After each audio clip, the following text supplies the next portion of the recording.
बहुत समय पहले की बात है।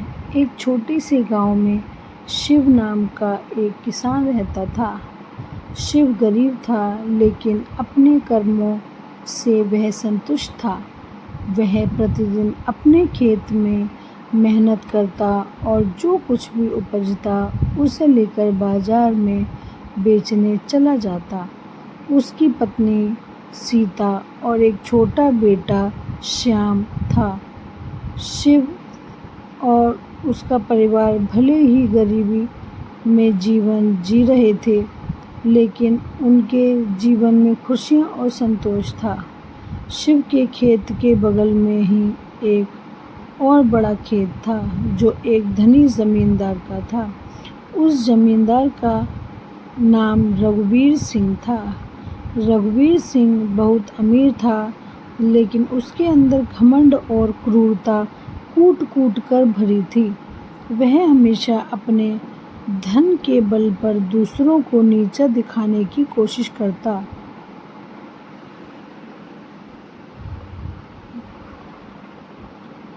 गांव के लोग उससे डरते थे, क्योंकि वह अपनी शक्ति का दुरुपयोग कर उन्हें बहुत परेशान करता। शिव ने हमेशा अपने कर्मों को महत्व दिया, कभी किसी से कोई ईर्ष्या नहीं की।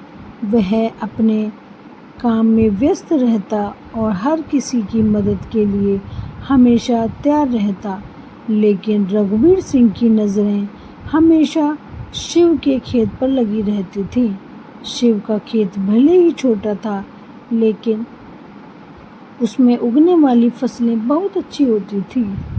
रघुवीर सिंह को शिव की ये समृद्धि नहीं भाती थी। उसने कई बार शिव को धमकाया और उससे उसका खेत खरीदने की कोशिश की, लेकिन शिव ने साफ मना कर दिया।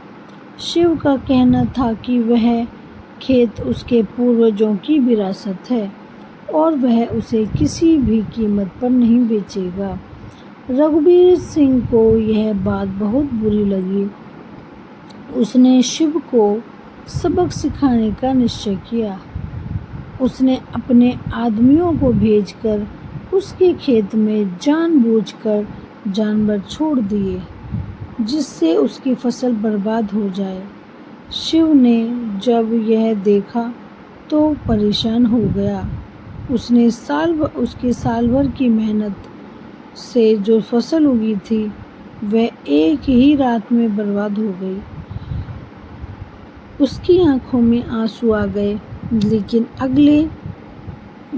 उसने रघुवीर सिंह का विरोध नहीं किया।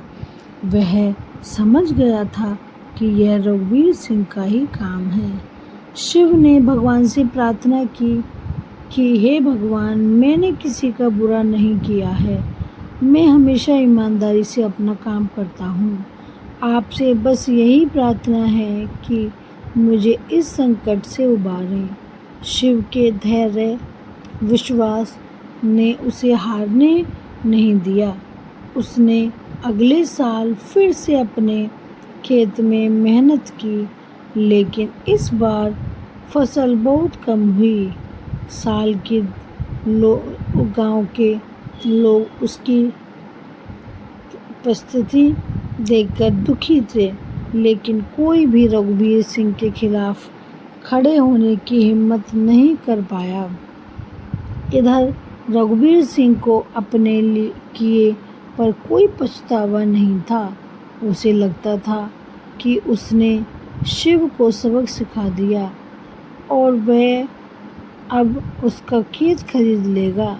लेकिन शिव ने फिर भी हार नहीं मानी। उसने गांव के अन्य किसानों से मदद मांगी और धीरे धीरे खेत के फिर से उपजाऊ बनाया।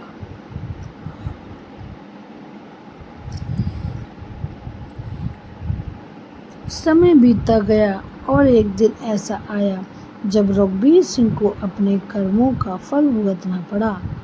उस साल गांव में भयंकर बाढ़ आई। रघुवीर सिंह के बड़े बड़े खेत बाढ़ की चपेट में आ गए और सारी फसल बर्बाद हो गई। उसकी संपत्ति का बड़ा हिस्सा भी बाढ़ में बह गया।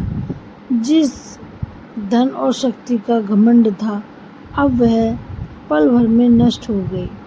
उसकी दूसरी ओर शिव का छोटा सा खेत, जो गांव के ऊंचे स्थान पर था, बाढ़ से बच गया। शिव ने उस साल बहुत अच्छी फसल उगाई और उसे बेचकर वह धन कमाने में सफल रहा। रघुवीर सिंह अब निर्धन हो गया था।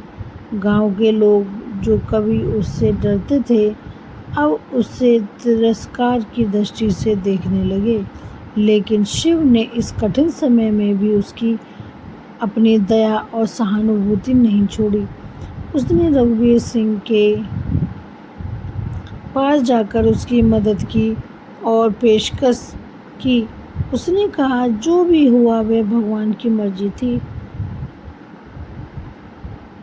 मैंने हमेशा यही सीखा है कि हमें दूसरों की मदद करनी चाहिए, चाहे परिस्थिति कैसी भी हो।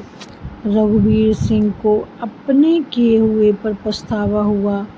उसने शिव से माफ़ी मांगी और कहा, मैंने तुम्हारे साथ बहुत बुरा किया, लेकिन तुमने फिर भी मुझे माफ़ कर दिया। मेरी मदद करने आए, तुम वास्तव में महान हो। अब मुझे समझ आया कि कर्मों का फल आखिरकार हर किसी को भुगतना पड़ता है। शिव ने रघुवीर को सांत्वना दी और कहा, हमें अपने कर्मों पर ध्यान देना चाहिए, क्योंकि वही हमारे भविष्य का निर्माण करते हैं।